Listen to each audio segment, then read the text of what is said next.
আসসালামু আলাইকুম এভরিওয়ান, পদ্মার আড়ালে সবাইকে স্বাগতম। দেশ ও দেশের বাইরে যে যেখান থেকে আমার ভিডিও দেখছেন, আশা করি সবাই ভালো আছেন।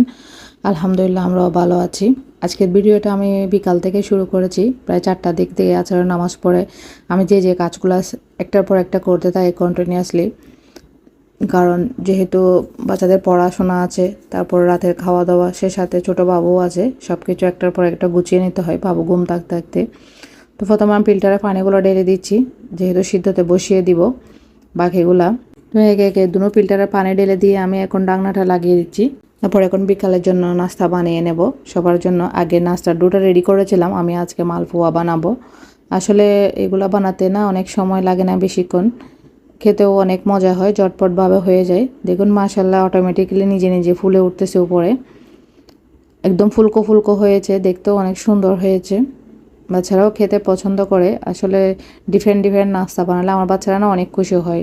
তো কথা বলতে বলতে অনেকগুলো মালপোয়া বানিয়ে নিয়েছি। এখন চাটা অফ ক্যামেরা রেডি করে নিয়েছি আমি।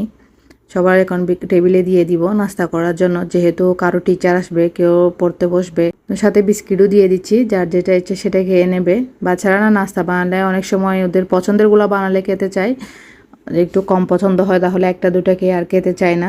রাত্রে ভাত খেতে খেতে প্রায় 8টা 8:30টার মধ্যে আমি রাতের ডিনারটা আমি কমপ্লিট করি। তো টেবিলে দিয়ে দিচ্ছি ওদের জন্য বিস্কিট, মালপোয়া, সাথে চা।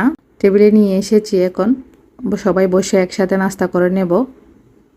আবারও ফিরে এসেছি আপনাদের মাঝে। নাস্তা করা কমপ্লিট করা হয়েছে, ওগুলো কিচেনে নিয়ে নিয়েছি। এখন টেবিলটা ক্লিন করে রেখে দিচ্ছি, কারণ সাথে সাথে ক্লিন করে রাখলে না ভালো লাগে। কারণ পরে হলে হয়তো অনেক সময় দেখা যায় ভুলেও যাই, আবার করতে আসতে হয়। তারপরে আমি চেষ্টা করি সবসময় খাওয়ার পরও সাথে সাথে টেবিল ক্লিন করে রেখে দিই একেবারে।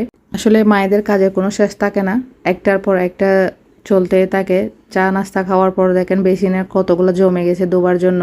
আসলে সাংসারিক মেয়েদের মনে হয় এটাই হয়, কিভাবে সংসারটাকে সুন্দরভাবে গুছিয়ে রাখবে, পরিপাটি করে রাখবে। একটার পর একটা এভাবে সব কিছু কন্টিনিউয়াসলি করে সুন্দরভাবে গুছিয়ে পরিপাটি করে। সে সাথে বাচ্চাদের দেখাশোনাও করতে হয়, যেহেতু ওদের মিড টার্ম পরীক্ষা স্টার্ট হবে। আগে থেকে সিলেবাস কমপ্লিট করে রাখতে হচ্ছে। আজকে থেকে সব চেক করা শুরু হবে, যেহেতু জুলাইতে এক্সাম শুরু হবে। ওদেরকে যদি না দেখি পড়ালেখা কিভাবে করতেছে তাহলে তো হয় না। কারণ দেখা যায় বাচ্চারা টিচার পড়ালেও মাদেরকে দেখতে হয় সব সময়, ওদের পড়া ঠিকভাবে হচ্ছে কিনা। আপনি যদি না দেখেন তাহলে ওরা তো খুশি, কারণ আম্মু চেক করতেছে না, আমি পড়ছি বলে বলে পার পেয়ে যাচ্ছি। তাহলে পরীক্ষাতে দেখা যায় কি আন্ডা ছাড়া আর কিছু আসে না।